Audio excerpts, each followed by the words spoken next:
കണ്ണൂർ ജില്ലയിൽ നിന്നും Akash Thillankeri licence എടുത്തിട്ടില്ലെന്ന് motor വാഹന വകുപ്പ് വയനാട് RTOയ്ക്ക് കണ്ണൂർ RTO ഇത് സംബന്ധിച്ച് റിപ്പോർട്ട് നൽകി.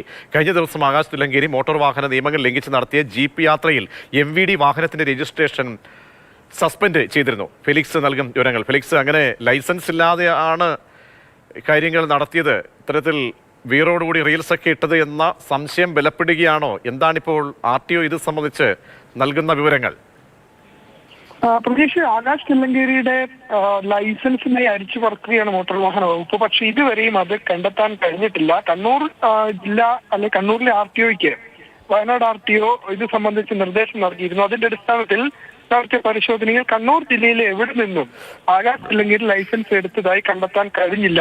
ആ റിപ്പോർട്ട് ഇപ്പോൾ വയനാട് RTOയ്ക്ക് കൈമാറിയിട്ടുണ്ട്. ഒപ്പം തന്നെ സംസ്ഥാനത്ത് കേരളത്തിലെ മറ്റു ജില്ലകളിൽ നിന്ന് എവിടെന്നെങ്കിലും ആകാശ് തില്ലങ്കേരി ലൈസൻസ് എടുത്തുവെന്ന് പരിശോധിച്ചെങ്കിലും പ്രാഥമിക ഘട്ടത്തിൽ അതും കണ്ടെത്താൻ കഴിഞ്ഞിട്ടില്ല. അപ്പോൾ ലൈസൻസ് ആകാശ് തില്ലങ്കേരിക്ക് ഉണ്ടോ എന്ന് ഉറപ്പുവരുത്താൻ ഇതുവരെയും മോട്ടോർ വാഹന വകുപ്പിന് കഴിഞ്ഞിട്ടില്ല. ഇനിയിപ്പോൾ മറ്റു സംസ്ഥാനങ്ങളിൽ നിന്ന് മറ്റും എടുത്തിട്ടുണ്ടോ എന്ന പരിശോധനയും മോട്ടോർ വാഹന വകുപ്പ് നടത്തുന്നുണ്ട്.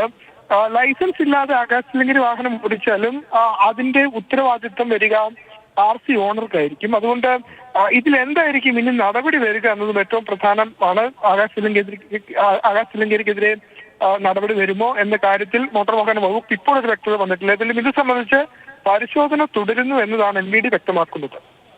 ശരി, ഫെലിക്സ് ആണ് വിവരങ്ങൾ നൽകിയത്.